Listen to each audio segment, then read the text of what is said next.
এখন তো বাংলাদেশে খেলা হবে চলতেছে, কিরা যেন কবে কইছে খেলা হবে, তা একটা প্রবাদ হয়ে গেছে খেলা হবে। আল্লাহ হেফাজত করুক। মাঝে মাঝে বিয়েতে যান না, বিয়েতে বরযাত্রী, বিয়েতে যান বরযাত্রী, বরযাত্রী যান যারা যারা যারা বিয়ে করছেন তারা তো একসময় একদিন বর হয়েছিলেন, পরে তো বরযাত্রী হওয়া লাগে, আর তো ডেলি ডেলি বিয়ে হওয়ার নসিবই হয় না। তো বরযাত্রী যারা যায় ওই দিন বর যায় তো বউ আনতে, যাত্রীরা যায় কি আনতি? যাত্রীরা যায় খাইতে, ঠিক না? 500 যাত্রীর খানা ওসিলাকে বর, বর ভ্যান চালাইনি, রিক্সা চালাইনি, যাইলে জিয়েনি, যত দুর্বল হোক আর যাত্রী যত দামি দামি হোক না কেন, বর যদি না যায় যাত্রীকে জন্য গেট খুলবে? যদি কন যে বরের তো পাতলা পায়খানা হয়েছে, ও আসতে পারি না, আমাকে ভাটাই দিয়েছে, জাটাই দিয়ে বড় তাড়াবে বেটা, বর ছাড়া খাতি আইসিস, দেবে খাতি? ঢুকতেই দেবে না।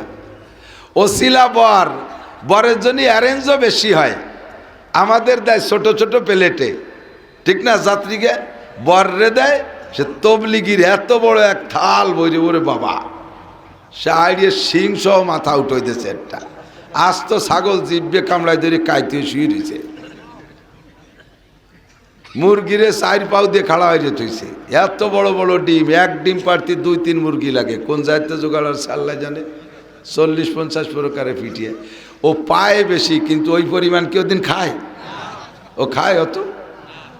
একটু একটু খায়, রুমালির নিচে যে মুহি যায় তা আবার লজ্জাতে বাইয়ে বেয়ে পড়িয়ে যায়, ওর তাও আসাইলে ভাসাইলেরা কাড়িয়ে কুড়িয়ে খেয়ে বেলায় দেয়, ঠিক না?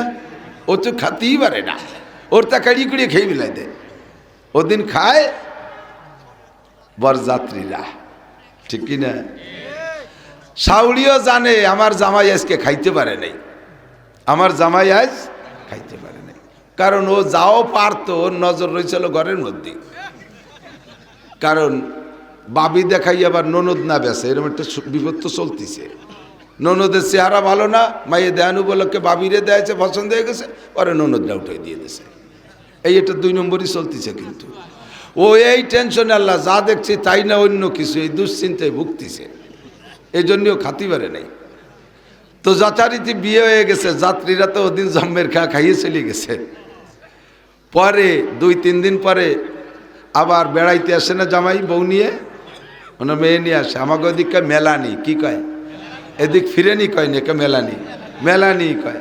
তো মেলানির দিন কি ওই বরযাত্রী আবার আসে সবাই? এ বাড়িতে যদি একজন যায় ও বাড়িতে 2 জন আসে, এইভাবে একটা হিসেব নিকেশ আছে, এই সুন্নত জারি আছে এদিক।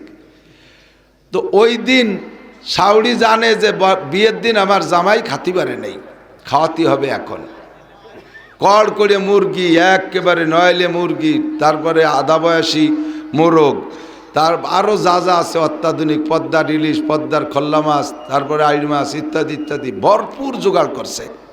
খাবে আজকে 2 জন, জামাই আব্দুর রহমান, মাইয়া সালেহা, এই 2 জনে খাবে, সাথে 2 জন আসলে। কিন্তু ঘটনাক্রমে জামাইয়ের কিছু ফাইলিও বন্ধু আছে, ফাইলিও বন্ধু আছে না, বাদামিয়া কিছু বাদাল্য বন্ধু আছে, এরই 10-12টা জোটছে, কয় দোস্ত সেদিন তো খাইছে সবাই, আমরাও খাইছি, তাই আজকে তো তোর জন্য ভালো হবে না, আমরা একটু যাবো, নাও করতে পারে না, একসাথে ইটালি থাই আইছে গেছে, ঢুকে পড়ছে, খেয়াবার হয়ে আসবে, তাকায় রয়েছে রাস্তার দিক, আব্বা মা, এই যে আমার সালেহা আসে, আসতে আসতে দেয় যে হ্যাঁ ঠিকই সালেহা আসতেছে, সাথে 8-10 জন 12 জন বেশি লোক দেখা যাচ্ছে, মনে করছে এক খেয়ে পার হয়েছে তো অন্য দিক চলে যাবে, আসতে আসতে সব কটা বাড়ি ঢুয়ে পড়ছে। ওদিকে মুরগি রান্না হয়েছে মাত্র একটা, জামাই মাইয়ে 2 জনে 1 মুরগি, এর বেশি আর কি লাগবে, সেই হারে পাক করছে, কোনো পাক বেশি হয় নাই আজকে, ওই 2 জনের জন্যই 1 মুরগি আর ওই পরিমাণ সব কিছু। আর এই যে দল ধরে যে ঢুকে পড়ছে, এদের মেকআপ করবে কি দিয়া? জ্যৈষ্ঠী মাসের দিন, হ্যাঁ জ্যৈষ্ঠী মাসের দিন মাইয়ের বাপ বড় চালাক মাতুব্বার মানুষ, একবার মেম্বারও হয়েছে, হুশজ্ঞান আছে, উনি কয় যে খাবার বাড়াবো না রে, মারিয়ে দেবো অন্য জায়গায়। বাড়ি ঢুকার সাথে সাথে এই মিয়ারা আইছে, তাড়াতাড়ি তাড়াতাড়ি, পুত্র বাবারা আসছে, গাছ একজনের গাছে উঠাই দিয়েছে, গাছে উঠাই দিয়ে সুপরিয়াম টকাম জাকি দিয়ে ফেলা, এই রদির মধ্যে আইছে, এদেরকে এই টকাম এদের মাখাই দিলি এর গরম কেটে যাবে রে, এই বলে টক আম কিছু মরিচ দিয়ে কাসন্দি দিয়ে আর কিছু তাল গুড় দিয়ে মাহাইয়ে প্লেট ভরে ভরে দিয়েছে। ওরা তো উষ্ণায় আঁশের মতো গিলতিছে। তারপরেও দেখছে এখন পেট খালি রয়েছে। এরপরে কয় এই ছাতু আছে না, ছাতু? ছাতু কয় হ্যাঁ ছাতু আছে। ফিরে আবার ছাতু তাল গুড় দিয়ে মাখাই দিয়েছে, তাও এক এক প্লেট করে মারি দিয়েছে। মুরগি কিন্তু বেশি রাঁধতেছে না। এরপরে কয় যাও মিয়ারা গোসল করে আসো, তোমার মায়ের রান্না হয়ে গেছে। ওরা পুকুর পাইয়ে মার্চ করছে, এপাশ ওপাশ এপাশ ওপাশ, সাত রাতি সেই টক আমার ছাতু দিয়ে গুলাইয়ে পেটের মধ্যে ফুলিয়ে গ্যাস হয়ে গেছে। গোসল করে উঠার পর কামিয়া তাড়াতাড়ি টেবিলে যাও, খাবার রেডি। যাই টেবিলে যে খাবার তো সবই ভালো ভালো, কিন্তু একটাও খাবারে হাত দিচ্ছে না। গ্যার করে ডেক সারতেছে, কয় তাই সাপ সুপড়িয়ে আমার ছাতু তিমারি দিছে। এই সময় ওনার জামাই আব্দুর রহমান আর মাইয়া সালেহা দুই মুরগি দুইজনে খেয়ে ফেলাইছে, রোগে ছাতুতি মারি দিছে। আল্লাহ কয় দুনিয়ায় যারা খাইতেছে সব সুবড়ি আমার ছাতু খাইতেছে, জান্নাতের ভিতরে যে মুরগি খাবে মুসলমানরা, কোন সুবহানাল্লাহ। সেদিন তোরা পারবি না, খালি গ্যার করে জাহান্নামের মধ্যে ঢেক ছাড়বি। খাবে সেদিন এই বররা, এরাই হবে সেদিন জান্নাতের বর, কন্যা সুবহানাল্লাহ। আল্লাহ পাক রব্বুল আলামিন বলেন, এইটাই কোরআন শরীফের কথা, মান কানা ইউরিদু হারসাল আখিরা, যে ব্যক্তি আখিরাতের খ্যাত চাষ করে, নাজিদ লাহু ফি হারসিহি, পরিশ্রম কম পারিশ্রমিক বেশি, নামাজ পড়বা এক ওয়াক্ত জামাতে, সওয়াব পাবা 527 ওয়াক্তের, বলবেন না সুবহানাল্লাহ। কোরআন শরীফের হরফ পড়বা একটা, নেকি পাবা 10টা, কোন সুবহানাল্লাহ। একবার বলবেন আল্লাহু আকবার, একটু বলেন আল্লাহু আকবার। 4000 নেকি পাইবা। একবার আল্লাহ বললে কয় হাজার নেকি? পরিশ্রম কম পারিশ্রমিক বেশি।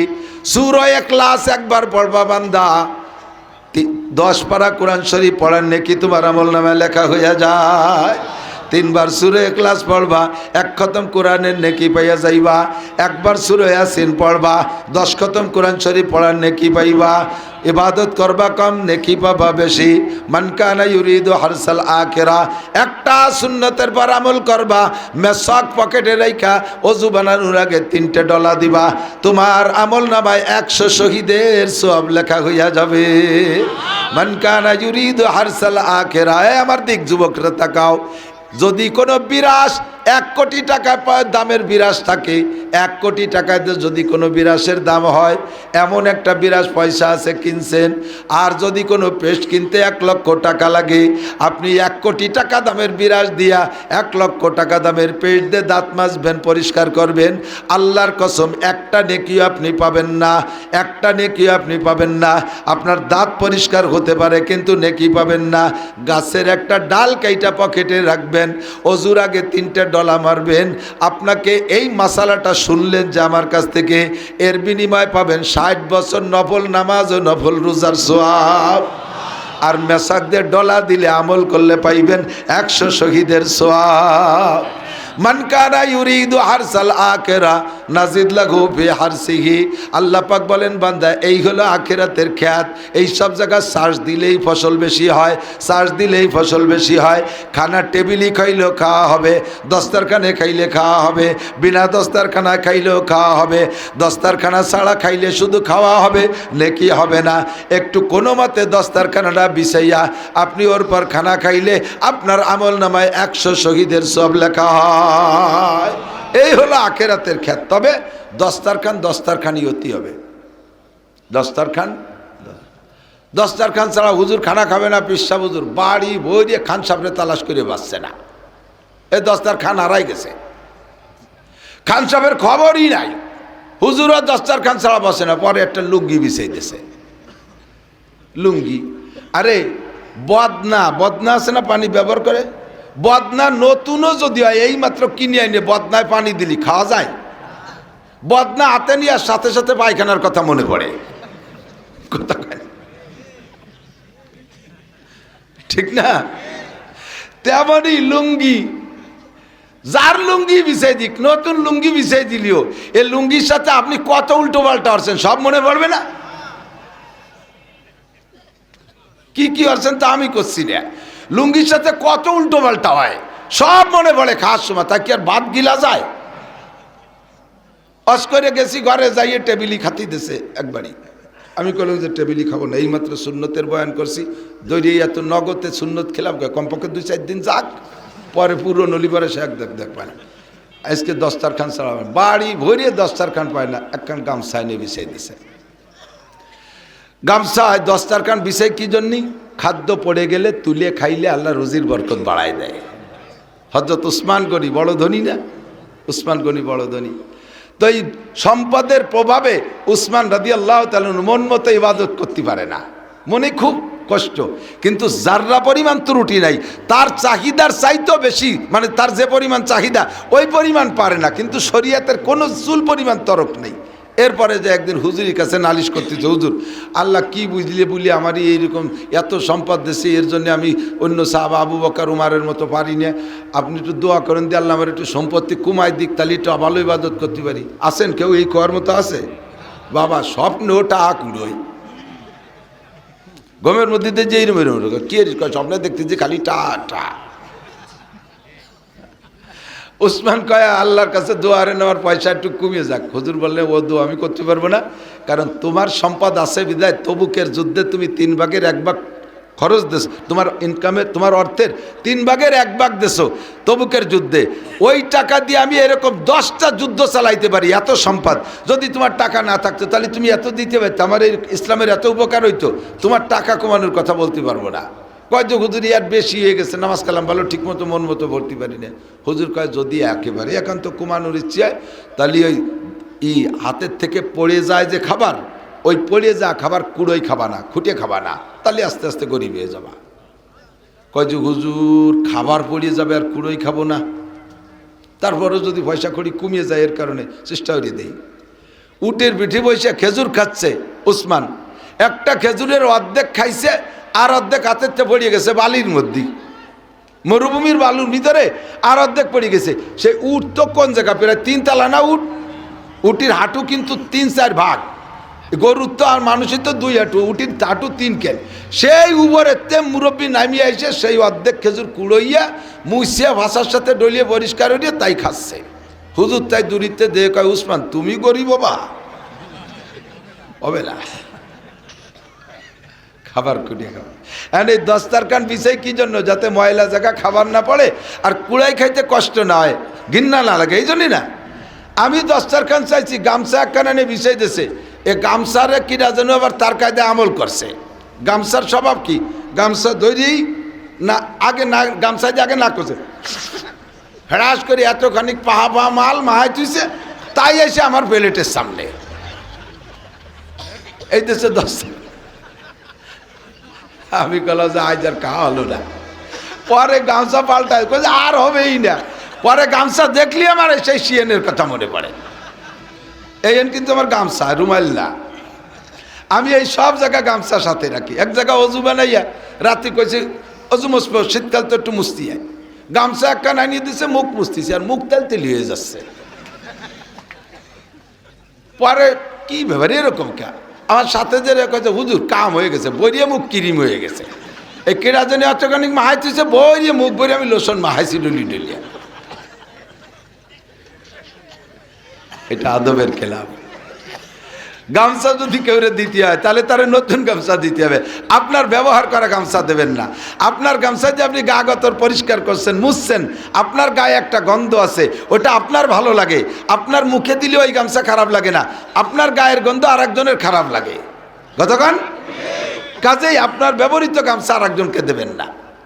এই সে গেল 2-4টা আদবের কথা কয়ে যাই হুজুর, বিভিন্ন জায়গায় বিপদে পড়ি তো আদবের কথা 2-4টে বলে যাই।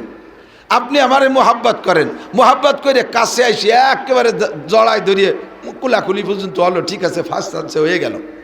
এরপরে কথা কতি যে মুখের সাথে মুখ মিশাই দিয়ে কথা কয়। আমার মুখে গন্ধ আছে, এই গন্ধ আমি টের পাই না, আমার মুখের গন্ধ আপনি টের পান। আর মুখের গন্ধ, গালে গন্ধ যে কি বিশ্রী গন্ধ, জায়গায় জায়গায় তো 2-1জনে কইতেই মনে চায় তুই এনে খানিক আগিয়ে তো তোর গু সুখ পানি, তো মুখ খান ছড়া। কতক্ষণ এই জন্য কথা বলার সময় মুখের কাছে অত মুখের কাছে নিয়ে কথা বলবেন না, দূরত্ব বজায় রেখে কথা বলবেন, এটা সুন্নাত, যাতে আমার মুখের গন্ধে আপনার কষ্ট না হয়। এই ফেরিতে উঠছি, সে সময় পদ্মা সেতু ছাড়ে নাই। আমি আর লেখত ভাই যাইতেছি ঢাকা, এই নগর কান্দার একজন ও ফেরিতে উঠিয়েছি, ওই মাথাতে আমারে দেখছে, মার করে দৌড়ে আছে, যুবক ক্লাসের, আবার পান খায়। ও আইসে আমারে জড়াই ধরছে, এমনভাবে ধরছে এর আংঠার মতো দূরি বেড়েছে। কয় যে হুজুর সারা জীবনে আপনারা 2 বার দেখছি, তার আজকে প্রথমবার। সারা জীবনে 2 বার দেখছে, তার আজ বলে প্রথমবার। তাহলে আজ প্রথম বললে আর দ্বিতীয়বার কবে? কয় যে আগে একদিন। কথা তাহলে সেই দিন আগে না আজকে আগে? কয় যে হুজুর খুশিতে ভুলে গেছি, কি খবর টের পাইনি। এরপরে সে কান দিয়ে দিল না, আইসে দিল আল্লাহ জানে, ওর মুখ আমার ওই পাশে কোলাকুলির মধ্যে দিল, কান দিয়ে দিল না, আইসে দিল, ফস ফস করে উঠছে। পরে দুইজন মুখ বড় ছিল, পান আমার পিঠ স্প্রে হয়ে গেছে, সাদা জামা লাল হয়ে গেছে। তুই এই ভালোবাসতিস? এটা আদবের কেলাম। আদব তাজেস্তে আজ লুৎফে এলাহি বেনে বারসার বেরো আর যাকে খাই। আদবের খেয়াল রাখতে হবে। বসবেন গাছ সাথে ঘেসে বসবেন না, একটু সরে বসবেন। আরও কিছু কথা আছে। কর্তৃপক্ষ আমাদের জন্য, আমাদের স্বাস্থ্য সুবিধার দিক তাকাইয়া আমাদের জন্য একটু প্রাইভেট মেহমানদারির ইন্তজাম রাখে। আমাদের জন্য প্রাইভেট মেহমানদারির ইন্তজাম রাখে, যেটা গণহারে দেওয়া যায় না। স্টেজে যাওয়ার আগেই পার্সোনাল মেহমানদারিটুক আমরা পাইলে আমাদেরও শক্তি বাড়ে, স্টেজে যে কথা বলতে পারি, ভালো লাগে। কর্তৃপক্ষ তৈরি করেছে, তা দিয়েও তারা খাওয়াইয়ে খুশি হয়। মহিলারা একটু পিঠা বানাইছে, একটু ইত্যাদি ইত্যাদি, কথাও না বলি। এখন কয়েকজন আইসে আমার সাথে এমনভাবে বসে রয়েছে, গাতি মারিয়ে, বাড়ি এলা খালি উকি মারিয়ে দেয়, না পারে তাকে সরিয়ে জাতি বলতি, না পারে আমার খাবার দিতি। ঘরে ভিটে বানানো রয়েছে, আমি চুপ করে বসে খালি পেটে আইসে ওয়াজ করে চলে গেলাম। আগেও দিতে পারলো না, পরেও দিতে পারলো না। গণহারে 2 বিস্কুট দিচ্ছে, তাই খেয়ে চলে আসলাম। আসার সময় হুজুর আপনার জন্য ভিডিও বানাইছিলাম। আমি তো বানাইছিল, তা দিলে না। কয় যে পরিমাণ লোক এসে বসে রয়েছে, তা দেবো কোন ফাঁকে? খেয়াল রাখেন, কিন্তু এগুলো করবেন না, এগুলো করবেন না। আসছে, সাক্ষাৎ হয়ে গেছে, চা খাইছেন, উঠে যান, হুজুরে ফ্রি করে দেন। খালি হুজুর না, যে কেউ চিফ গেস্ট, বিশেষ মেহমান, যে তাকে সুযোগ দিতে হবে, তার জন্য আলাদা মেহমানদারি থাকে। এসব দিক খেয়াল রাখতে হবে। আমরা গাড়ি নিয়ে আসছি, গাড়ি আনার সাথে সাথেই চট করে গাড়িটা দাঁড়ানোর সাথে সাথে দরজাটা টানিয়ে খুলে ফেলাইছে। এখন তো শীতকাল, মাঝে মাঝে গায়ে দেওয়া লাগবে না। এগুলো খেয়াল রাখার কথা বলছি, কষ্ট হচ্ছে নাকি? এখন তো অপ্রয়োজনীয়, এগুলো কিন্তু জরুরি, এগুলো আদব, এগুলো আদর্শ। গরমকালে এক জায়গায় মাহফিল করছি, ঘামিয়ে গেছি। গাড়িতে উঠে, আমার নিজের গাড়ি, আমার বাড়ির মতো, আমি জামাটা খুলে বসে রয়েছি, কিছুক্ষণ গাছ উড়াচ্ছি। এই করতে করতে আর এক মাহফিলের দ্বারে চলে গেছি। এখনও জামা কাপড় গায়ে দিয়ে পারিনি, খালি গায়ে বসে রয়েছি। আর ওই জায়গায় গেলে দম করে গাড়ির দরজাটা খুলে দিয়েছে। সবাই দেখতে যে হুজুর কিসেন বেস্তি আইছে খালি গায়ে। আপনারা এত খেদমত করতে বলি না। আমার গাড়ি আমি কিনছি, আমি আটকাতেও পারি, আমি খুলতেও পারি, আপনি আমার দরজা খুলছেন কেন? এই গাড়িটার আগে একটা গাড়ি ছিল প্রিমিয়াম, মামুন চালাইতো সে সময়, আপনাদের এলাকার জামাই। গাড়ি নিয়ে গেছি এক জায়গা, গাড়ির লক খুলে পারে নাই, যুবকরা আছে খুশির ঠেলায় এমন টানতেছে, আতলটা খুলে তার হাতের মধ্যে চলে গেছে। তোমার এই খেদমত করতে গেছে কেডা? খেয়াল রাখবেন। কঠিন শীত, আমার চাদর আমি গায়ে দেবো, কয় হুজুর চাদরটা আমার কাছে দেন। আমি শীতের জ্বালায় কাঁপতেছি, গায়ে দেবো, কয় চাদরটা আমার কাছে দেন। তা শীতের সময় তুই চাদর নিলে আমার কি খেদমত হবে? বৃষ্টি বুড়ি ছাতা ধরছি, কয় হুজুর ছাতাটা আমার কাছে দেন। ছাতাটা নিয়ে ও মাথায় দেয়, আর আমি বৃষ্টির মধ্যে দিয়ে আটি। মনে রাখবেন, হাসি হাসি বলি, সব কথা কিন্তু শিক্ষণীয়। এর নাম হলো আদাবুল মুআশারাত। ওলামায়ে কেরামের কাছে শুনে দেখেন, থানবী রহমাতুল্লাহ সব লেখছে আদাবুল মুআশারাত। আর কোরআনে কারিমের ভিতরে আল্লাহ বলছেন, ওয়াইজা তাইমতুম ফান্তাশিরু, খাবারের সময় যখন তোমাদের খানা খাওয়া হয়ে গেছে, এখন বসে বসে, ওলা মুস্তানি সিনালি হাদিস, আমি তো হাফেজ নাই, যদি যেটুক লাগে সেটুক কই, খাওয়া দাওয়া হয়ে গেছে, এরপরে বাড়িওয়ালাদের কাজ রয়েছে, তাকে সুযোগ না দিয়ে ওই জায়গা গাতি মারি বসে পান খাচ্ছে, সিগারেট খাচ্ছে, গল্প করিয়ে যাচ্ছে, বাড়ির বিটিরা নড়াচড়া করতে পারতেছে না। উচিত না। খাওয়া হয়ে গেছে, সরি পড়েন। আল্লাহকে ফান্তাশিরু মানে সরি পড়ো। খাওয়া হয়ে গেছে, ওঠো, জায়গা খালি করে দাও, বাড়ি অন্য কাজ আছে। আমি এই কোটটা খুলছি, খেয়াল রাখবেন, আমি এই গরমে এখন কোটটা খুলে ফেলছি। পাশে একজন দৌড়িয়ে খেদমতের নিয়েতেই আমার কোটটা হাতে নেছে, নেবেন না। আমার এই কোটের মধ্যে তো আমার মাল রয়েছে, টাকা পয়সা রয়েছে। আপনি কোটটা নিয়ে যত্ন করে রাখছেন, আপনি যত্ন করার নিয়েতে আছেন, কিন্তু চোরে তো আলাদা যত্নের নিয়েতে আছে। সে কোন পাকে কোটের পাকে আপনিও জানেন না, আমিও জানি না। কিন্তু কোট নেছেন তো আপনি। পরবর্তীতে এর ভিতরে কোনো খেয়ানত হলে আমার আজীবন আপনার প্রতি কুনজর কুধারণা থেকে যাবে, লোকটা এই কাম করছে, যদিও বলতে পারলাম না, কিন্তু এই কাম করছে। হাতের হ্যান্ডব্যাগ, ছাতা, চাদর, কোট, এইগুলো কখনো হাতে নিয়ে খেদমত করবো, ওটা যার তার কাছে থাকবে। দস্তারখানের কথা বলতে যে সরে চলে আসছি, প্রত্যেকের বাড়ি মুস্তাকিল একটা দস্তারখানা বানাবেন। ইদানিং এই যে ওয়েল কলোতে পাওয়া যাচ্ছে, সুন্দর একটা দস্তারখানা দেবেন। দস্তারখানা ছাড়া খানা খাইলে আপনার খানা খাওয়া হয়ে যাবে কিন্তু নেকি হবে না। দস্তারখানা বিছে খানা খাবেন। পুরুষরা মোটামুটি একটু আমল করে, মহিলারা দস্তারখান চেনেই না। উনরা তো চুলোর ভিডিতে কড়াইতি মাহাই দোয়াই খাইতে বাড়ি চলে আসে, সে জায়গায় দস্তারখানা বিছে কোন জায়গায়? হাড়িতে ভাত সাইডে পাটার উপরে মাহাই নিয়ে ওইতে মারি দিয়ে এটি চলে আসে। আর একটা মশলা এসে গেল না, কই পারতেছি না কব। মা বোন যদি শোনেন তাহলে লক্ষ্য রাখবেন, বাড়ির খানা রান্না কইরা পাক কইরা কখনো পুরুষের চাইতে আগে খাবেন না, কখনো পুরুষের চেয়ে আগে খাবেন না, সংসারের ভিতরে বরকত নষ্ট হয়ে যায়। হ্যাঁ, পুরুষরা যদি আসতে দেরি করে তাহলে কি অতক্ষণ কষ্ট করব? না, কষ্ট করবেন না। আখানাটা পুরুষদের জন্য আলাদা করে রেখে দিয়ে তারপরে খাবেন, নইলে বরকত থাকে না। সুলাইমান নবী আলাইহিস সালাতু ওয়াস সালাম লম্বা সফরে গিয়েছেন। সফর থেকে আইছে উনি, যে স্ত্রী, উনার অনেকগুলো স্ত্রী ছিল, যে স্ত্রী ঘরে যেদিন খানার ইন্তজাম হইতো সেই স্ত্রী সেই দিন উনি আসার আগে রাতের খানা খাইতেন না। আল্লাহু আকবার। লম্বা সফর করে বাসায় আসছে, যে স্ত্রীর ঘরে আজকে রাত যাপন করবেন ওই স্ত্রী ঘরে গেছে, পরিশ্রম হয়ে গেছে, সফরে বেশি। উনার অভ্যাস দুইখানা রুটি খান রাত্রে, কোনোদিনও দুইখানের বেশি খান না। যে স্ত্রী ঘরে থাকে ওই স্ত্রী 4 খানা রুটি রাত্রের জন্য তৈরি করে, নিজে 2 খান খায় আর স্বামীর জন্য 2 খান, স্বামী 2 খান খায়। স্বামী যতক্ষণ পর্যন্ত রাতের রুটি না খায় অতক্ষণ পর্যন্ত স্ত্রী রাতের রুটি খাইতেন না। আজকে ওনার লম্বা সফরে কষ্ট হয়ে গেছে, বাসায় ফিরে আসার পরে স্বামীকে আগে 2 খানা রুটি দিয়েছে। সুলাইমান নবী আলাইহিস সালাম 2 খানা রুটি খাইয়া আজকে পেট ভরে নাই। এবার বলেন কি করণীয়? যদি স্ত্রীর 2 খান স্ত্রী আগে খাইয়ে বসে থাকে, এরপরে স্বামী বিচারা আসছে, তার জন্য 2 খান রুটি আছে, তার তো ক্ষুধা রয়ে গেছে পেটে। এখন আপনি তার ক্ষুধা কি দিয়ে মিটাবেন? যদি আপনিও যদি আগে না খাওয়া থাকে, আপনার রুটি 2 খান ঘরে থাকে, আপনি তো মহিলা মানুষ, কিছু না কিছু দিন পরে বাড়ির মধ্যে থেকে খাওয়া দাওয়া করছেন, বা ক্ষুধা আপনার কম থাকতে পারে, স্বামীর লাগলে আর 1 খান রুটি দিয়ে তার চাহিদা পূরণ করতে পারবেন। আর যদি আপনি আগে আপনার দেখাইয়ে সাবাল করে দেন, স্বামী বিচারা ক্ষুধা পেটে ঘুমাবে। কথাক্ষণ ঠিক কি ঠিক না? সুলাইমান আলাইহিস সালাতু ওয়াস সালাম রুটি 2 খান খাইয়া হাত ধুচ্ছে না, বারবার আঙ্গুল চাটতেছে। এই আঙ্গুল চাটা দেখে, হাত না ধোয়া দেখা স্ত্রী টের পাইছে ওনার পেট ভরে নাই। বলছে, ওগো স্বামী, ওগো আল্লাহর পয়গম্বর সুলাইমান নবী, আপনার কি ক্ষুধা মেটে নাই? রুটি কে আর দেব? সুলাইমান আলাইহিস সালাম চুপ করে রয়েছে, হা না, কিছু বলেন নাই। আর আরবিতে বলে আজ সুকুতু নিসফুর রিজা, চুপ থাকা হলো সমর্থনের লক্ষণ। জিজ্ঞেস করছে আর কি রুটি লাগবে? যেহেতু চুপ করে রয়েছে বোঝা যায় যে লাগবে। স্ত্রী বার ঘরে যাইয়া ওনার 2 খান রুটি ছিল, সেখান থেকে 1 খান রুটি এনে দস্তারখানের পর দেশে। সুলাইমান নবী রুটি খান ধরছে, ছিঁড়ে খাবে, ইতিমধ্যে মনের মধ্যে কামড় দেশে, আরে কপাল, আমি যে 1 খান রুটি খাবো, এই রুটি তো আর একজনের। তারও রাত্রে 2 খানা রুটি লাগে, আমি যদি ওই 1 খান রুটি খেয়ে বেলাই, ওই মহিলা আমার স্ত্রী যদিও সে রাতে তার অর্ধ ক্ষুধা নিয়ে ঘুমাইতে হবে, রাত কাটাইতে হবে, কষ্ট হবে।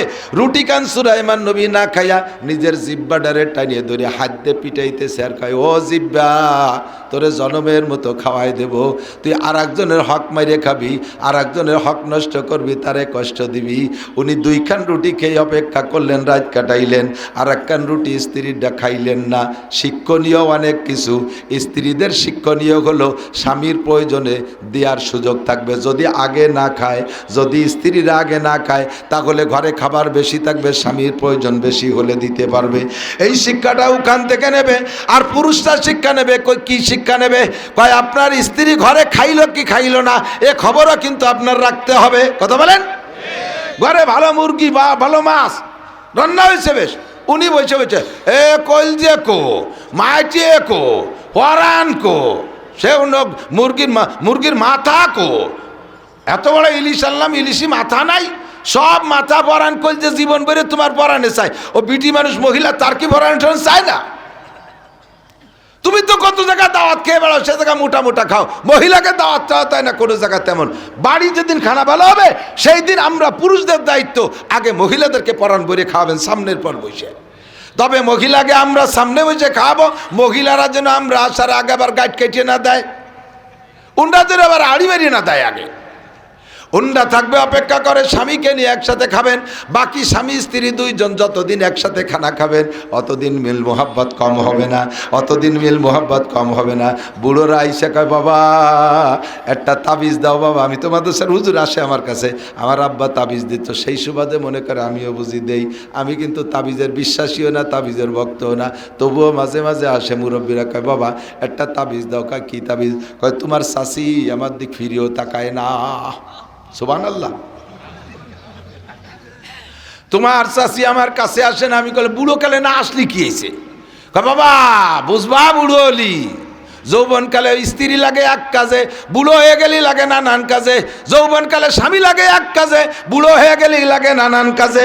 যত কাজে লাগে বুড়ো হলি বোঝা যাবে, আগের তো বলতে পারতেছি না। নানান কাজে স্বামী স্ত্রী একে অপরের সহযোগিতায় লাগে। বাবা বুঝতে পারবো না, একটু দোয়া করে একটা তাবিজ দাও, তোমার কাকি যেন আমার কাছে এসে বসে। আমি বললাম কাকি, কাকা, কাকিরে কাছে বসানোর জন্য এক প্লেটে খানা খাবেন। বাবা প্লেট, সে খাটের কোনায় বসে না আর থালের কোনায়। তুমি একটু দোয়া হইরে দাও, একটা তাবিজ দাও।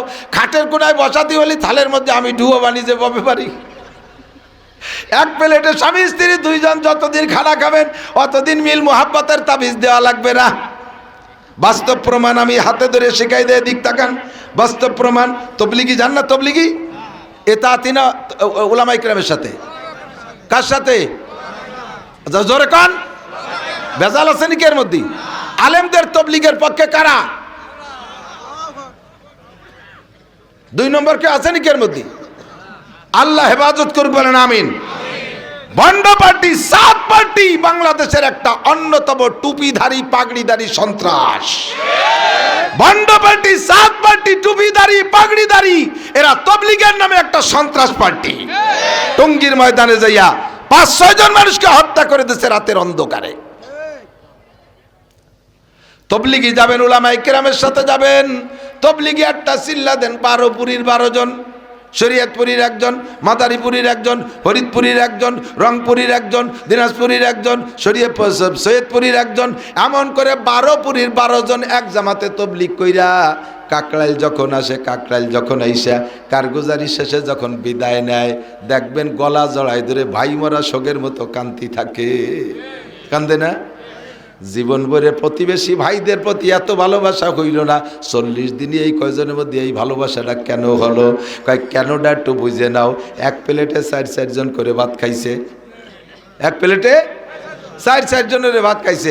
শুকনো শুকনো তরকারি সময় যেমন খাক আর না খাক, লাস্টে যে খানিক ডাল ঢেলি নয় না, ডাল, এই ডাউল ঢেলি দিয়ে ডাউল যে ভাত খায়, আর হুজুর শিয়ে দেশে বারবার আঙ্গুল চাটতে হয়, বারবার আঙ্গুল চাটতে হয়। তা জিব্বে আঙ্গুল চাটিয়ে সেই 4টা আঙ্গুল ডালির মধ্যে, তা জিব্বেতে নাল মাহা গেছে না আঙ্গুলি, এই 4 জনের নাল ভিজলে লাস্টে ডাল ছায় না, লালা লালা হয়ে যায়। এরকম মুসল্লি একজন আঠা আঠা দেয়া যায়। তাও 4 জনের চুমুক দিয়ে ভাগ করে খাইয়ে পরে আইসিয়ে মেটিয়ে খাইয়ে খায়। তার মানে কি, একজনের লালা এই ডালির মাধ্যমে আর একজনের পেটে চলে গেছে। এই লালায় লালায় সম্পর্ক হইয়া ভিতরে ভিতরে এত ভালোবাসা হয়ে গেছে, আঙ্গিক সম্পর্ক হয়ে গেছে, যার কারণে কাকরাইল থেকে বিদায়ের সময় কান্নাকাটি করে। বাস আপনি আপনার স্ত্রীর সাথে সম্পর্ক স্থায়ী করতে হলে জীবন ভরে এক প্লেটে খাওয়ার অভ্যাস করবেন। কাকারা আজকেই যে আরম্ভ করে দেবেন ইনশাআল্লাহ। হয় যে বাবা, দুই বুড়ো বুড়ি যদি এক প্লেটে খায় তাহলে বাড়ির জুয়ন যারা আছে তারা কি ভঙ্গিছে কুয়োরা বেশি। বুড়ো কালে আল্লাহতে গদগদ হয়ে যাচ্ছে, ইয়ার কি হতে জায়গা পায় না। নাসির হুজুর শিয়ে দিয়েছে তাইতে এই হতে হবে নাকি? আরে বেটা এই করতে হবে, ফা কথা মোটে কবি না। তোরাও খাবি, মা বাপরে তো এক প্লেটে খাবি, তাহলে মা বাবার ভিতরে জীবনে গ্যাঞ্জাম হবে না, বরঞ্চ একটা আনন্দের বিষয়। কথা বলেন না কেন? আনন্দিত হবা। আমার আব্বা মা 80 বছর বয়সেও এখন এক প্লেটে খায়, দেখো আব্বা আমার মধ্যে কি ভালোবাসা, এটা তো একটা আনন্দের বিষয়। এ জায়গা খেপা বাঁকা। আল্লাহু আকবার। এগুলো সবই নবী পাকের আদর্শ। সিদ্দিকা আয়েশা বলেন, নবী পাক আর আমি একসাথে খানা খাইতাম, কাঁচের গ্লাসে পানি পান করতাম, আমি পানি পান করতাম, পানি পান করে বাকি অংশ রেখে দিতাম। এইভাবে করিয়া নবী পাক লক্ষ্য করতেন পানির কাঁচের গ্লাসে আবার ঠোঁটটা যে জায়গা লাগছে হুজুর সেই জায়গা ঠোঁট মিশাই পানি খাইতে। আমি গোস্ত খাইতাম, গোস্তের এক পাশ কামড়াইয়া আমি রেখে দিতাম, ওই গোস্তের গায়ে দাঁতের যে দাগগুলো লাগছে নবী পাক সেই দাঁতে দাঁতে দাগ মিশাইয়া চাবাইয়া খাইতেন। যার কারণে হুজুর আলাইহিস সালাতু ওয়াস সালাম বাকি 10টা স্ত্রীর চাইতে আমাকে হুজুরের জন্য বেশি ভালোবাসতেন। আল্লাহর নবী আমাকে বেশি ভালোবাসতেন। আর এই ভালোবাসা শুধু আমার সাথেই না, হুজুরের সব স্ত্রীর সাথে হুজুরে এই আচরণ করতেন। যার কারণে নবী পাকের সাথে স্ত্রীদের সবসময় ভালোবাসা ছিল। আমাদের এই সুন্নতগুলো ঠিক রাখবো। এক দস্তারখানায় খানা খাবেন, দস্তারখানার সুন্নতি তরিকায় বানায় নেবেন, একটা সুন্নতের পর আমল করবেন, 100 শহীদের সওয়াব। এক আল্লাহু আকবার। আমার দিক তাকান, মেসাকের পর আমল করলে কয়শো শহীদের সওয়াব? জোরে বলেন। বিরাজ দে দাঁত মাজলি কয়শো? বিরাজ দে দাঁত মাজবা, বিরাজ ফায়ার করে কলজে ভুটোই বেলায় দেবে। আল্লাহ দাঁত পরিষ্কার করার জন্য ডেলি একবার বিরাজ করেন, ওটা নেকির নিয়েতে না, কিন্তু তবে দাঁত পরিষ্কার করতে বিরাজ লাগে না। জীবনও বিরাজ করি না, সারা জীবন ভরে পকেটে মেসক থাকে। 30 বছর যাবৎ পান খাচ্ছি, আল্লাহর রহমতে সেই হারে দাঁত এখনো কালা হয় নাই। মেসকি করি, মেসা পেশতে বিরাজতে মাজন্দি মেসক করেন, তাতে কি হবে? দাঁতও সাফ হবে, সাথে 100 শহীদের সব পেয়ে যাব। পড়া যাবে না ইনশাআল্লাহ? পড়া যাবে না ইনশাআল্লাহ? আজকে 2 সুন্নতের পর একটু অঙ্গীকার নেই, আমি এভাবে খুব একটা নেই না। আজকে 2 সুন্নতের পর আগামীকালকে যে গাছের ডাল দিয়ে মেসক বানাইতে পারবেন কোন কোন আল্লাহর বান্দা? বানাবেন? সত্যি বানাবেন? সত্যি কন বানাবেন? সত্যই বানাবেন ইনশাআল্লাহ? ইনশাআল্লাহ বানাবেন? এত মানুষ সুন্নতের পর আমল করার কারণে যে নেকি হবে আমি তার পার্সেন্ট পাবো ইনশাআল্লাহ। আর যেভাবেই খানা খান, একটা দস্তারখান বিছেন, দস্তারখান বানাবেন। কে কে বানাবেন দস্তারখান? দেখি দস্তারখান খাবেন তো? খাবেন দস্তারখানে? আল্লাহর কসম রুজির বরকত বাড়বে, আল্লাহর কসম রুজির বরকত বাড়বে। আর খাবার পড়ে গেলে তুলে খাবেন, খাবার পড়ে গেলে, আরে খালি ভাত পড়ে গেলে খুঁটিয়ে খাবেন তা না, ভাত পড়ে গেলে খুঁটিয়ে খাবেন তা না, ওর তরকারি পড়ে গেছে যেটা খাওয়া যায় তুলে খাবেন, একটা মাছের টুকরা পড়ে গেছে যেটা তুলে খাওয়া যায় সেটা খাবেন। আর একটা কথা মনে রাখবেন, এসে গেছে যেহেতু কয়ে যায় হুজুর সব দিন সব কথা আসে না। খাবারের ভিতরে যে উচ্ছিষ্ট মানে কাটা হাড্ডি এগুলো আপনি কখনো পানির মধ্যে ফেলবেন না, সিলুমসির মধ্যে ফেলবেন না। যে পাত্রে পানি আছে এর ভিতরে এগুলো ফেলবেন না, এগুলো আরেকজনের খাবার।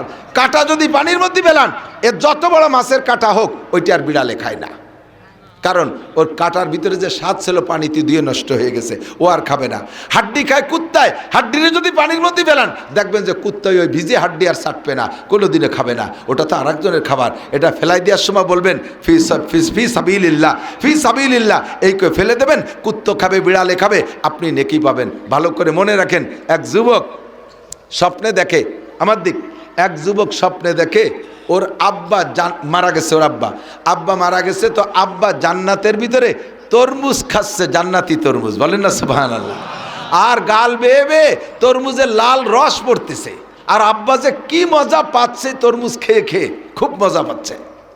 স্বপ্নে ভাঙ্গার পরে, ঘুম ভাঙ্গার পরে সজাগ হয়ে এখন বুঝে উঠতে পারতেছে না কি দেখলাম। তো স্বপ্নের তাবির জাননেওয়ালা হযরত মাওলানা ইয়াকুব নানুতুবি রহমাতুল্লাহ আলাইহি অথবা ওই সাইজের একজন বুজুর্গ ওটা স্বপ্নের ব্যাখ্যা দিতে পারে। স্বপ্ন হলে এক আজীব জিনিস, এদিক খেয়াল করেন, স্বপ্ন এক আজীব, দেখবেন একটা, তার তর্জমা আর একটা, এ বোঝা বড় কঠিন। এক যুবক স্বপ্নে দেখে, ভালো ধার্মিক দিনদার এক যুবক স্বপ্নে দেখে 7 খান কোরআন শরীফের উপরে পেশাব করতেছে। কিছু কবেন না? মুসলমান কোরআন শরীফের উপরে স্বপ্নে পেশাব করা স্বপ্নে দেখে, এটা কি ভালো স্বপ্ন? যুবক নামাজি, ওযু বানায় শুইছে, তাহাজ্জুদ মিস নাই, দাড়ি সুন্নত কোনোটা মিস নাই, সুন্নতি কায়দা ডাইন কায়তে শুয়ে রয়েছে। সেই শেষ রাত্রি ওই কায়ত অবস্থায়, শেষ রাত্রির স্বপ্ন বেশিরভাগ সত্য হয়। তো এই স্বপ্ন ও জীবনও মিথ্যে কথা বলে না, সে স্বপ্নে দেখে 7 খান কোরআন শরীফের উপরে পেশাব করতেছে। এটাও ও সজাগ হয়ে গেছে, মানে জাকি মারি যে কি দেখলাম, কি কাফের হয়ে গেলাম নাকি। এখন ফজর পর্যন্ত তাহাজ্জুদ পড়ে ফজর পর্যন্ত কান্নাকাটি করিয়া মসজিদের ইমাম সাহেবের কাছে যাই বলতেছে, হুজুর এই কি স্বপ্নে দেখলাম, আমি এত আমল করে শুই তারপরে বেঈমান হয়ে গেলাম নাকি? তো ইমাম সাহেব কাছে, বাবা আমি বুঝিনি, এ স্বপ্নের ব্যাখ্যা বুঝিনি, দেওবান্দে চলে যাও, ইয়াকুব নানুতুবি রহমাতুল্লাহ আলাইহি উনি স্বপ্নের ব্যাখ্যা জানে। তো ওই যুবক যাইয়া ইয়াকুব নানুতুবিকে বলতেছে, হুজুর আমি কাফের হয়ে গেছি, আমি বেঈমান হয়ে গেছি, আল্লাহ আমার জাহান্নামে দেবে নাকি জানি না, আমি 7 কান কোরআন শরীফের উপরে স্বপ্নে দিয়ে যে পেশাব করতেছি। হুজুর জড়াই ধৈর্য কয়, বাবা তুই কি কি আমল করিস? কদি এত দামি স্বপ্ন কিভাবে দেখলি? তুই কি সত্যি স্বপ্নে দেখছিস না সজাগ হয়ে দেখছিস? সত্যি কথা কদি, এত দামি স্বপ্ন কিভাবে দেখলি? আমি এত আমল করি, এরকম একটা স্বপ্ন কোনোদিন দেখলাম না। যুবক কয়, হুজুর কি কর? আমি কোরআন শরীফের বার পেশাব করছি, এ আবার দামি হয় কি রে? কয় যে তুই তর্জমা তো জানিস না, স্বপ্ন কি জানিস? তুই বিয়ে করছিস? কয় না। তো তুই বিয়ে করবি, বউটা হবে ধার্মিক, বউটা হবে তোর ঔরসের মাধ্যমে, স্ত্রীর গর্ভের মাধ্যমে আল্লাহ তাআলা তোরে 7টা পুত্র সন্তান দেবে, 7টাই হাফেজ ও আলেম হবে, তুই তাই দেখছিস।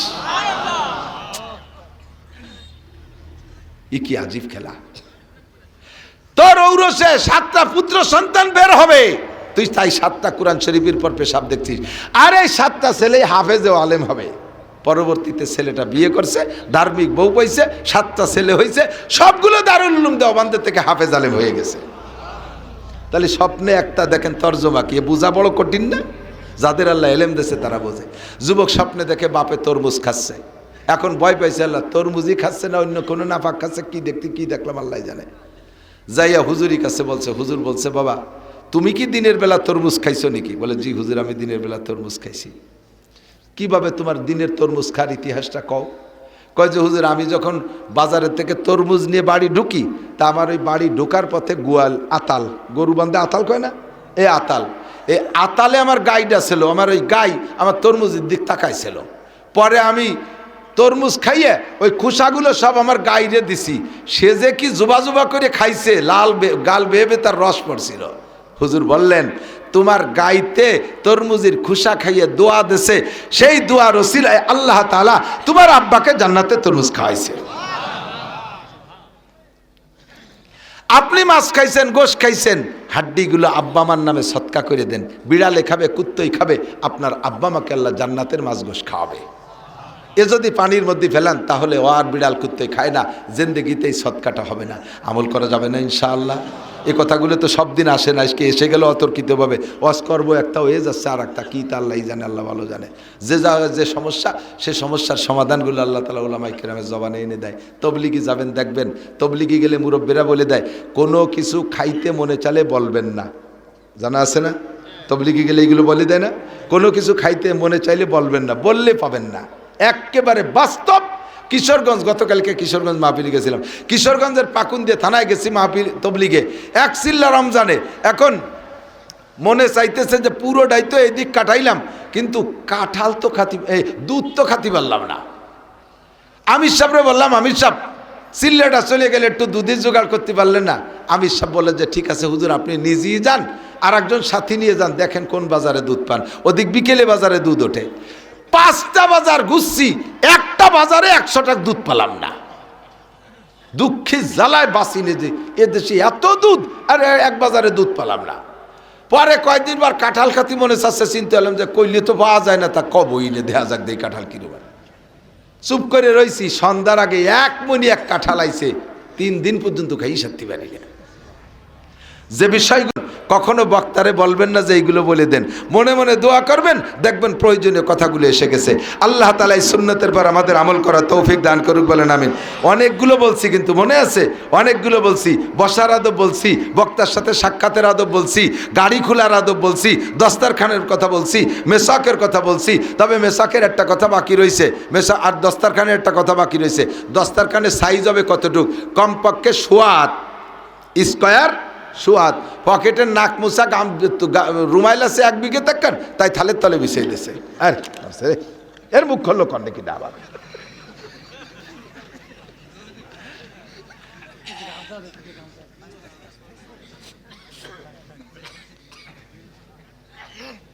এটা দস্তারখান না, বানায় নেবেন স্কোয়ার, সোয়াদ। লাল হইলে আরো ভালো, তাহলে জোল টোল পড়লে ময়লা দেখা যায় না, সাদা না, লাল লাল বা হলুদ বানাবেন দস্তারখান, এলো দস্তারখানের মাপ। আর মেসাকের একটা মাপ আছে। মেসাক সকালবেলা ঘুমেতে উঠে বাগানে যাই আষ্টাইল বাগান করে কি, এই আষ্টাইল গাছে একটা গাছ সহ উঠইয়ে ডলতি তাল হয়েছে, কেমন যেন পুরো বাগান ধরিয়ে নাচ আসছে। আরে কি জ্বালাই বললাম রে, আমি এনে বাড়ি বেলাইছি বলে উপর দিয়ে আমার মাথা ধরে একজন দাঁড়ায় মুছে দেন দিয়ে আর লাইন ছড়াই দেন, ওদিক ছড়াই দেন, পড়তেই এসে। এ পানি যে কি উপকারী, 1 ফুট মাথায় পড়লি পরে পাততালি বন্ধু ঠান্ডা হয়ে যায়, 1 সপ্তাহ বন্ধু গলা বসে থাকে। বন্ধু সর্ব একটু সরাই দেন, এটা একটু সরাই দেন, এটা অধিক জায়গা আছে, কষ্ট হয়ে যাচ্ছে আপনাদের। দক্ষিণ দিকে সরলে ভালো। হ্যাঁ দক্ষিণ দিকে, এই টেবিলটা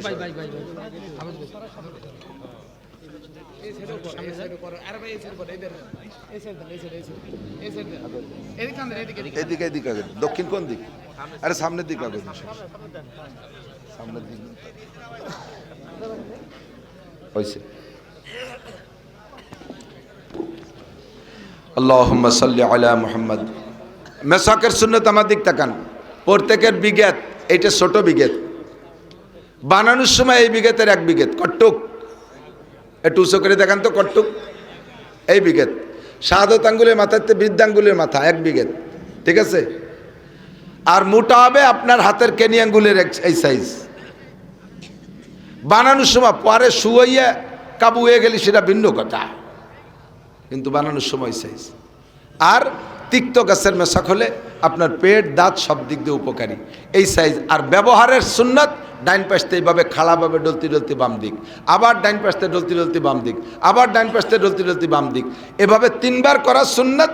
তারপরে আপনি অধিক করেন, কিন্তু বেজোড় করতে পারলে আর এক সুন্নত হবে। প্রত্যেকটা সুন্নতের ভিতরে, সুন্নতের মধ্যে অনেক সুন্নত আছে। আল্লাহ তাআলা আমাদের আমল করার তৌফিক দান করে। সবাই বলি আমিন, সবাই বলি আমিন। আল্লাহ, দুনিয়ায় মানুষ আসার পরে, আসার আগের থেকেই আমাদের পিছনে শত্রু লেগে আছে না নাই? শত্রুর নাম কি? মিস্টার ইবলিস। কি বলেন একটু? খালি ইবলিস না, মিস্টার ইবলিস। দুনিয়াটারে জ্বালাই খাচ্ছে মিস্টাররা, হজরতরা খুব একটা জ্বালাচ্ছে না, মিস্টাররা জ্বালাচ্ছে। মিস্টাররা যদি ধর্মের মধ্যে ঢোকে তাহলে সে ধর্মরেও শেষ করে দেয়। মিস্টাররা ধর্মের মধ্যে ঢুকে, দেখেন এক মিস্টার ডক্টর জাকির নায়েক টেলিভিশনে আইসা ওয়াজ কইরা হাজার হাজার যুবকদেরকে নষ্ট করে ফেলাইছে। মনে করে যে ডক্টর জাকির নায়েকের চেয়ে বড় আলেম নাই।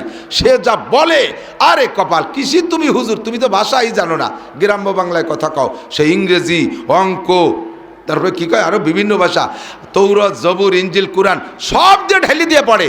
আরে দোস্ত, মনে রাখবেন নবী পাক বলেছেন, উনজুর ইলা মান কল ওয়ালা তানজুর ইলা মা কল। ওলামায়ে কেরামের কাছে শুনে দেখেন যদি মিথ্যে কথা বলি।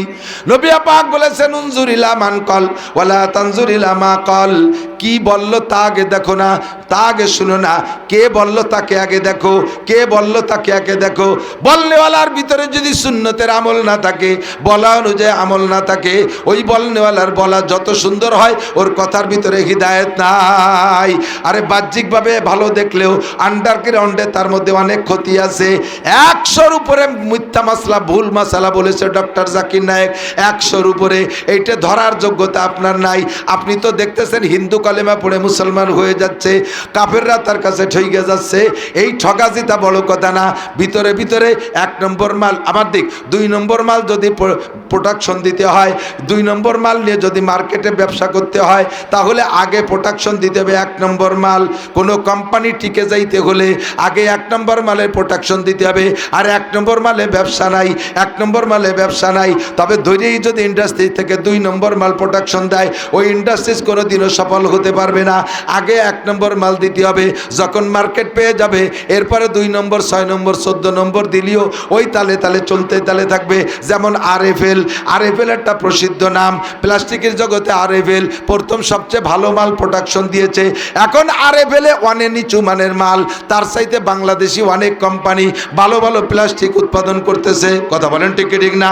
ভালো ভালো মাল তৈরি হচ্ছে, কিন্তু মানুষে আরএফএলের নামে যাইয়ে কয় আরএফএল বদনা দাও, আরএফএল চেয়ার দাও, আরএফএল এটা দাও ওটা দাও, অথচ আরএফএলের সে ভালো মাল আছে।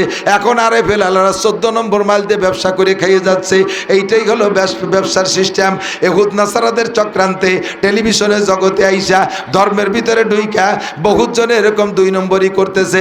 আপনারা তো সব ভক্ত হয়ে গেছেন। আল্লাহু আকবার, সাবধান থাকবেন। শয়তান 2 প্রকার, মিনাল জিন্নাতে ওয়ান নাস, জিন শয়তান আর ইনসান শয়তান, মানুষ শয়তান। জিন শয়তানও যেমন ক্ষতি করে, মানুষ শয়তানও এরকম ক্ষতিকারক। আল্লাহর কাছে সবসময় দোয়া করবেন। আল্লাহ আপনাদেরকে হুকুম করতেছেন, ইয়া আইয়ুহাল্লাযীনা আমানু লা তাত্তাখিযু আদুওয়ি ওয়া আদুওয়াকুম আউলিয়া। হে আমার অন্ধ জগতের অটল বিশ্বাসী পাগলরা, জীবনে কোনোদিন আমার শত্রু আর তোমাদের শত্রুদেরকে বন্ধু বানাবা না। আমার শত্রু তোমাদের শত্রুরে বন্ধু বানাবা না। তোমাদের শত্রু শয়তান তোমাদেরকে জান্নাত থেকে বের করে দিয়েছে, তোমাদেরকে জান্নাত থেকে বের করে দিয়েছে। জোরে বলেন কে? আমরা ছিলাম জান্নাতে। কোন জায়গা ছিলাম? জান্নাতে ছিলাম। আব্বাজি যদি আদম আলাইহিস সালাম, মা হাওয়া আলাইহিস সালাম যদি জান্নাতে থাকতেন, তাহলে আমাদের সকলের জন্ম হতো জান্নাতে। ওই দুইজনে বের করছে, মানে আমাদেরকে জান্নাত থেকে বের করে দিয়েছে। তাহলে শয়তান আমাদের চিরশত্রু, আমাদেরকে জান্নাত থেকে বের করছে। আর আল্লাহ কয় মানব জাতি আমার শত্রু, মানুষের মধ্যে আছে আমার শত্রু। আমি আল্লাহর শত্রু মানুষ। আরে আমার পদ নিয়ে কাড়াকাড়ি করছে নমরুদ, এটা মানুষ, কাজেই নমরুদ আমার শত্রু। আমার পদ নিয়ে কাড়াকাড়ি করছে ফেরাউন, খোদাই দাবি করেছে, এই ফেরাউন আমার শত্রু। আমার পদ নিয়ে কাড়াকাড়ি করছে সাদ্দাদ, কোন জিন আমার পদ নিয়ে কাড়াকাড়ি করে নাই, এই জন্য সাদ্দাদ আমার শত্রু, মানুষ আমার শত্রু। কালাতিল ইয়াহুদ উযাইর ইবনুল্লাহ, ইহুদিরা বলে উযাইর আলাইহিস সালাম, আমার খেয়াল করতেছেন আপনারা? ইহুদিরা কয় উযাইর আলাইহিস সালাম আল্লাহর ছেলে। ভালো করে বুঝেন নাই বিদায়, গভীরে নজর দেন নাই বিদায় নাউজুবিল্লাহ আসতে কইছেন। উযাইর আলাইহিস সালাম আল্লাহর ছেলে, এই কথা বললে কত দূর যায় জানেন? ইহুদিদের দাবি উযাইর আলাইহিস সালামের মায়ের সাথে আল্লাহ যৌন মিলন করেছে, গর্ভধারণ করাইছে আল্লাহ, সেই গর্ভের সন্তান উযাইর। ওয়াকালাতিন নাসারা মাসীহ ইবনুল্লাহ, আর নাসারা খ্রিস্টানরা কয় মারিয়ামের স্বামী নাই, আল্লাহ মারিয়ামের সাথে যৌন মিলন কইরা গর্ভধারণ করাইয়া সেই গর্ভের সন্তান ঈসা। একটু জোরে কর না নাউজুবিল্লাহ। আল্লাহ কয় আমার নামে এত বড় অপবাদ আর কেউ দেয় নাই, স্বয়ং ইবলিসও আমার নামে এরকম অপবাদ দেয় নাই। কাজেই এই ইহুদ নাসারা আমার শত্রু। লা তাত্তাখিযু আদুওয়ি ওয়া আদুওয়াকুম আউলিয়া, আমার শত্রু তোমাদের শত্রুর সাথে বন্ধুত্বতা করবা না, যেই করবা তার সম্পর্কের রেজাল্ট শুনে নাও। ওয়া ইয়াতাওয়াল্লাহুম মিনকুম ফাইন্নাহু মিনহুম, তাদের সাথে যাদের সম্পর্ক হবে কিয়ামতে আমি তাদেরকে তাদের সাথে বিবেচনা করব। মুসলমান যদি হিন্দুর সাথে প্রীত রাখো, মুসলমান যদি ইহুদিদের সাথে ভালোবাসা রাখো, খ্রিস্টানদের কালচার তোমার ভালো লাগে, আরে খ্রিস্টানদের পোশাক ভালো লাগে, খ্রিস্টানদের দাড়ি কাটার স্টাইল তোমার ভালো লাগে, খ্রিস্টানদের কাটিংয়ে চুল কাটা তোমার ভালো লাগে, তুমি খ্রিস্টান মুখে না হইলেও, তার সাথে একসাথে চলাফেরা না করলেও মিডিয়ায় দেখা তার কালচার তোমার ভিতরে আনতেছো, তার পোশাকে তুমি সজ্জিত হচ্ছ, তার স্বভাবে তোমার স্বভাব তৈরি করতেছো। কাজেই কিয়ামতের ময়দানে ওই ইহুদ নাসারা খ্রিস্টানদের সাথে তোমার বিবেচনা করা হবে। হও তুমি মুসলমানের বাচ্চা, কিছু আসে যায় না, তোর চুল কেন খ্রিস্টানের মতো, তোর দাড়ি কেন মেসির মতো, তোর প্যান্ট কেন চলচ্চিত্রের নায়ক নায়িকার মতো, তোর শার্ট গেঞ্জি কেন নায়ক নায়িকার মতো, হে মহিলা তোর পোশাক কেন খ্রিস্টানদের মতো, হে মহিলা তুই কেন মুসলমানদের সাথে দুর্গা পূজা, কালী পূজা, সরস্বতী পূজা, লক্ষ্মী পূজায় গেলি, তাদের ওই জায়গা যে কেন খাইলি? মুসলমানের সন্তান হইয়া, এই মুসলমানের সন্তান হইয়া কোনো হিন্দুর বাড়ি খাইতে পারে না, মুসলমান হিন্দুর বাড়ি খাইতে পারে না। মুসলমানের যদি মুসলমানিত্ব স্বভাব থাকে, হিন্দুর দোকানের মিষ্টি খাইতে পারে না। গত বছর আমি এক হিন্দু মিষ্টির দোকানদারের লাইভ সরাসরি শুনেছি, সে বলে আমি এক বছরে মিষ্টির দোকানের মাধ্যমে, মিষ্টির মাধ্যমে মুসলমানদেরকে 20 কেজি গরুর পেশাব খাওয়াইছি। ময়রার নিজের মুখে লাইভ আমি শুনেছি, মুসলমানদেরকে এক বছরে 20 কেজি গোচনা মিষ্টির মাধ্যমে খাওয়াইছি। মুসলমান একটু কম খারাপ মিষ্টি খাও, একটু ভিতরে বিসিয়ালা শক্ত মিষ্টি খাও, তানাবালি গুড় খাও, তবুও হিন্দুর দোকানের মিষ্টি খাইও না। আর প্রতিবেশী হিন্দু, তাকে বাড়ি দাওয়াতও খায় মুসলমান, এরকম মুসলমান আছে না নাই? হ্যাঁ আছে। তোমার বাড়ি কি কোনোদিন কুরবানির সময় তার একটু গরুর গোস্ত খাতে পারছো? সে যে গোস্ত তোমারে খাইছে, বিসমিল্লাহ কয়ে জবাই দিয়েছে না রাম কয়ে জবাই দিয়েছে? কয় যে হুজুর দেখে জবাই করাইছি। হুজুর দেখে জবাই করালি তোমার বাড়ি রান্না করছো কারে দিয়ে রান্না করছো? তার অজু গোসল পায় পরিষ্কার কি? এক কথায় ওই বাড়ি কোনো মুসলমান খানা খাইতে পারে না। পীড়িত সম্পর্ক ভালো, সব ঠিক আছে, কিন্তু এই সব জায়গা পরিহার করে চলবেন। তাদের উপাসনালয়ে টাকা দেবেন না, তাদের ধর্মীয় কোনো অনুষ্ঠানে চাঁদা দেবেন না, তাদের ধর্মীয় প্রতিষ্ঠানে চাঁদা দেবেন না, এবং তাদের সাথে একসাথে খানা খাবেন না, তাদের রান্না করা খানা খাবেন না। তাদের সাথে কেনা বেচার সম্পর্ক আছে, ব্যবসা বাণিজ্য সম্পর্ক আছে, তাও সাধ্য অনুযায়ী পরিহার করেন। আপনি কেন এত পীড়িত করবেন? খবর নেন তো ইন্ডিয়ার হিন্দুরা, ইন্ডিয়ার মন্ত্রীরা, এমপিরা ঘোষণা দিয়ে দিয়েছে মুসলমানদের কাছে জমি বন্ধক দিবা না, মুসলমানদেরকে জমি বর্গাও দিবা না, মুসলমান কিষেনকে তোমার মাঠে, কামলাকে তোমার মাঠে নিবা না, মুসলমানদের দোকানে কেনা বেচা করবা না, মুসলমান কর্মচারী হোটেলে ছিল, অফিসে ছিল, সবগুলোকে বের করে দিয়েছে, দোকানের থেকে বের করে দিয়েছে। তারা যদি এই আচরণ করে, আমার বাংলাদেশে এত গণপ্রীতির দরকার কি? কথা কন না কেন? আমার কোনো প্রীতির দরকার আছে? অত প্রীতির কোনো দরকার? তারা আমার মুসলমানদেরকে মসজিদ থেকে লাঠি দিয়ে পিটাই বের করে, আর আমি তার বাড়ি যাব দাওয়াত খাতি। এই প্রীতির দরকার নাই। লাকুম দিনুকুম ওয়ালিয়া দিন, লাকুম দিনুকুম ওয়ালিয়া দিন। আমি বলবো, হ্যাঁ হিন্দু ভাই তোমার বাড়ি খাইতে পারি, তাহলে তুমি কুরবানির সময় আমার বাড়ি এসে গরুর গোস্ত খাতে হবে। দেখবেন সেই সময় কবে যে হ্যাঁ এবার আসবো দাওয়াত নিয়ে। 10-12 দিন আগে, আরে দাদা কি যে ইচ্ছে ছিল এবার তোর সাথে গরুর গোস্ত খাবো, রুজিতি না থাকলে ভগবান রুজিতি লেখে নাই। কি হয়েছে? কয় বাবাই যে ভিসা করে নিয়েছে, মাঝে দিদিরে বিয়ে দিছি ইন্ডিয়া, সেই জায়গা আমার জাতি হবে, দিদির জন্য এইগুলো কিনছে, সেই জায়গা জাতি হবে। উদ্দেশ্য বোঝো? মানে তোমার বাড়ি গরুর গোস্ত খাতি আসবে না, সেই জন্য সে ভিসা নিয়ে চলে গেছে। তুমি বলে দেছো সপ্তাহখানিকের মধ্যে চলে আসিস। কয় না দাদা 3 মাসের ভিসার মেয়াদ শেষ না হলে আসবো না। তার মানে কি? তোর বাড়ির দ্বারে গরুর গোস্তের গন্ধ থাকতে সে আসবে না। আর তুমি হিন্দু বাড়ি যাইয়া পুজোর পরে হিন্দু বাড়ি যাইয়া লাড্ডু খাও। নাড়ু কি কয়? নাড়ু খায় না? নাড়ু খায়। হ্যাঁ বৌদি নাড়ু দেশে উরি খুশি। মুসলমান মহিলাদের ভিতরে এই দরদ নাই। হিন্দু বৌদিদের কলিজা পাহাড়ের মতো একটা কলিজা, আকাশ জোড়া কলিজা, খালি মুখে আসতে নাড়ু খাওয়াইছে। তুই ওই বাড়ি যে নাড়ু খাইছিস, বৌদি সকালবেলা শুয়োরের গোস্ত করছে না, জল খাসি কাটছে, তার ঠিক কি? সেই আদ্যে রক্ত মাহানু যে আদ্যে নাড়ু বানাইয়ে তাই তোরে দেশে তুই জম্মের খাইছিস। ওয়ানা খাইয়ে মাদ্রাসায় আসিস, আমরা মাটি দিয়ে কুলুকির ডেলা বানাই তুইছি, ওর 3টে খাইয়া গিলাস পানি খেয়ে চলে যাইস। আর কি কব আমি খুঁজে পাচ্ছি না। আল্লাহ হেফাজত করুক, বলেন আমিন। লা তাত্তাখিযু আদুব্বি ওয়া আদুব্বাকুম আউলিয়া। শয়তান আমাদের দোস্ত না দুশমন? আল্লাহ শয়তান আমাদেরকে দিয়ে গুনাহ করাবে, এটা আল্লাহ জানে। এটা আল্লাহ পাক আমাদেরকে জান্নাতে দেবেন, এজন্য জান্নাত সৃষ্টি করেছেন। এর কারণে আল্লাহ পাক বলেন শয়তানে তোমাদেরকে দিয়ে গুনাহ করাবে। গুনার ক্লাসিফিকেশন 2টা, কবিরা আর সগীরা। আল্লাহ পাক দায়িত্ব নেছেন, আমি সগীরা গুনার দায়িত্ব নিলাম, আল্লাহ নেছে সগীরা গুনার দায়িত্ব। আর আমারে আপনারে দেশে কবিরা গুনার দায়িত্ব। কি গুনাহ? আল্লাহ কয় ইনতাজতানিবু কাবাইরা মা তুনহাউনা আনহু নুকাফির আনকুম সাইয়্যাতিকুম।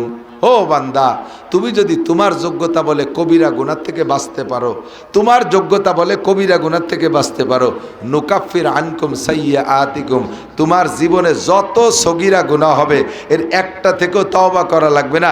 বিনা তওবায় আমি আল্লাহ সমস্ত সগীরা গুনাহ মাফ করে দেব। বলবেন না সুবহানাল্লাহ? আমি বললাম আল্লাহ তুমি কবিরা গুনার দায়িত্ব নাও, সগীরাটা আমাকে দায়িত্ব ছেড়ে দাও। বড়গুলো আমাকে দায়িত্ব দিলে আর ছোটটা তুমি নিলে তো হয় না। আল্লাহ কয় গুনাহ তো গুনাই, সগীরা গুনায়ও 7000 বছর জাহান্নাম, কবিরা গুনায় 7000 বছর জাহান্নাম। বাকি সগীরা গুনার দায়িত্ব তোরে দিলি তুই বাঁচতে পারবি না। কবিরা গুনার দায়িত্ব এজন্য দিছি, কবিরা মানে বড়ডারে দেখা যায়, বড়ডারে একটা 4 হাত লম্বা একটা গুক্কু সাপে যদি আপনারে কামড় দিতে যায়, ফনা তোলে না? ফনা ছাড়া কিন্তু বিষাক্ত সাপে দংশন করতে পারে না, ফনা তোলে। তা সাপটা যদি বড় হয়, ফনাটা বড় হয়, আর কামড় দেওয়ার আগে ফস করে একটা শব্দ করে। তাহলে সাপটা বড় হলেই পারা তারে দেখা যায়, ফনাটা বড় হয় দেখা যায়, ফসটা জোরে হয় কানে শোনা যায়, ইচ্ছা করলে লাভ দিয়ে জাম করে সরিয়ে যাওয়া যায়, ঠিক কিনা? আর ছোট একটুক একটা গুক্ষু সাপের বাচ্চা, কেউটে সাপের বাচ্চা, ওই ছোট সাপে কামড়ালি তো মানুষ মরে না? হ্যাঁ মরে, মরে না, মরে না।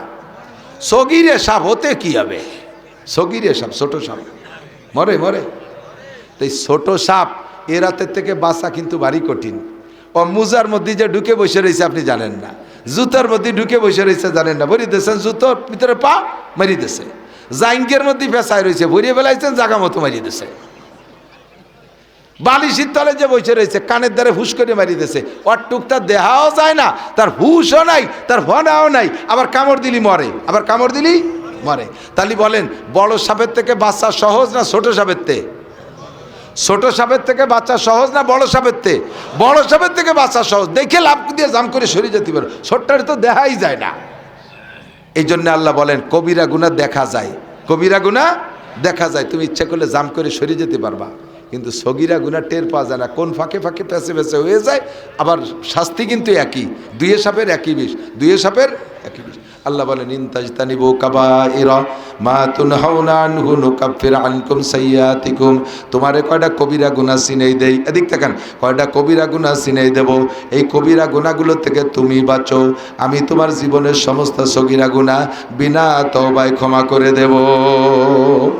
এক নম্বরে শিরিক কবিরা গুনাহ, শিরিক কবিরা গুনাহ, কোনো পীরের দরবারে মান্যত করা শিরিক, পীররে কোনো পীরের ভিতরে কোনো আলাদা ক্ষমতা আছে, এই ক্ষমতায় বিশ্বাস করা শিরকি গুনাহ।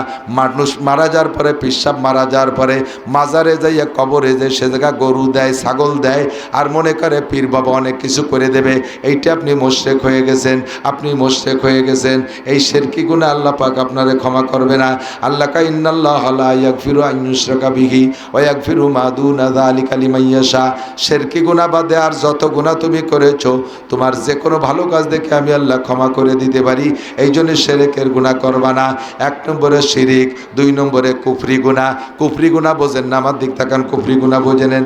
সব নিয়ামত উপভোগ করে শকর আদায় না করার নামই কুফরি। গলা সমান খাইয়ে গ্যাড় গ্যাড় করে চলে গেলেন, জোল ভালো হয়নি, মাছ ভাজা ভালো হয়নি, ডিম খেয়েছে, বর্তা মাহাইছে না গুড়ার ডিম মাহাইছে, এই গালাগালি অত্যন্ত চলে গেলেন, হয়ে গেল শকর আদায় হয়ে গেছে। আল্লাহ যা রুজিতে রাখছে তাই খাইছি।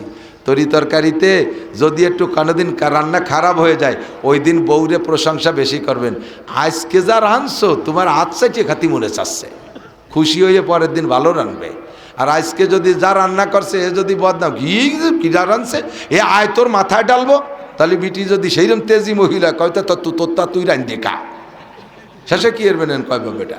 আমাকে ওই জায়গায় ভ্যান চালাই নিয়েছে জম্মের ডিলে, দুইটা মহিলারে উঠাইয়ে ও ভ্যানে নিয়ে যাচ্ছে, কদ্দূর যাওয়ার পরে এত অলস, পেটের ঘরে কি করে না, ফাঁকা মাঠের মধ্যে যাইয়ে আর ওই মাইয়ে দুটো কাছে ভাই একটু জোরে চালান, ভাই একটু জোরে চালান, ওইভাবে চালাই যাচ্ছে, বারবার ফিরিয়ে ফিরিয়ে পরে ব্যানালা নামে কয় তোরা চালা, পারবো না, ও ব্যান থেকে খানিক দূর চলে গেছে, তা তোরা চালা। শেষে কয় না বাড়ি তুই যা পারিস তাই চালা। যদি তারে ভালো চালাইতে হয় তাহলে পাম্প দিতে হবে, তুই এত চালানো শিখলি কি করি, ফার্স্ট ক্লাস, তোর মধ্যে এরকম তেজি আর কেউ না, দেখবেন যে প্যাডেল আরো জোরে মারতেছে, সিস্টেমই তো জানেন না। আল্লাহ নেয়ামত যা আল্লাহ রুজিতে রাখছে তাই পাইছি, বলেন আলহামদুলিল্লাহ, বলেন আলহামদুলিল্লাহ। এই সব কিছু মানতে হলে জানতে হবে, বলেন মানতে হলে জানতে হবে। দাড়ি চাষা সগিরা না কবিরা? দাড়ি চাষা সগিরা না কবিরা? ছোট্ট ছোট্ট করে রাখা তার চেয়ে বড় কবিরা। দাড়ি সাইটে সাইটে একটুক একটুক পিসি দাড়ি রাখা, এটা পুরো শেভ করে ফেলানোর চাইতে বড় জঘন্য অপরাধ। কারণ শেভ করা আলা জানে যেটা আমি অন্যায় করতেছি, আর একটুক একটুক রাখিয়ে উনি মনে করতেছে আমি সুন্নতের পর আমল করতেছি। যা সুন্নত না তারে সুন্নত মনে করা বেশি অপরাধ, তা আরও বেশি অপরাধ, কাজে আপনি আরও বড় গুনাহ করতেছেন। দাড়ি কাটা সাটা কবিরা গুনাহ, তারপরে মিথ্যে কথা কবিরা গুনাহ, গীবত শিকায়ত কবিরা গুনাহ, পরনিন্দা কবিরা গুনাহ, গালাগালি করা কবিরা গুনাহ, অকথ্য ভাষা ব্যবহার করা কবিরা গুনাহ, টাকনুসিয়ে কাপড় পরা কবিরা গুনাহ, গুনাহ, নামাজ না পড়া কবিরা গুনাহ, শরীয়তের বিধিবিধান আরও যা আছে, পরের জমি দখল করা, আইল ঠেলা, তারপরে সুদ খাওয়া, ঘুষ খাওয়া, বিড়ি খাওয়া, সিগারেট খাওয়া, বেপর্দা করা, মহিলারা বোরকা পরে মুখ খোলা রাখা, মাথা খোলা রাখা, টাইট বোরকা পরা, টাইট প্যান্ট পরা, যেই প্যান্ট পরলে শরমগা লজ্জাস্থান টের পাওয়া যায়, এমন টাইট প্যান্ট পরা যেই প্যান্ট পরলে 5 থেকে 1 বিঘত খুলে যায়, ওই প্যান্ট পরা যেভাবে লুঙ্গি পরলে নাভির নিচে চলে যায়, এই নাভির নিচে লুঙ্গি পরে প্যান্ট বেরোয় থাকা, এ সব কবিরা গুনাহ। আল্লাহ কয় তুমি কবিরা গুনাহ থেকে বাঁচো, নুকাফির আনকুম সাইয়্যাতিকুম, তোমার সমস্ত সগীরা গুনাহ আমি আল্লাহ তাআলা বিনা তওবায় ক্ষমা করে দেব। জোরে বলেন আলহামদুলিল্লাহ। আল্লাহ বড় মেহেরবান, আমাদেরকে বাঁচানোর জন্য ব্যবস্থা নিয়েছেন। আপনারাই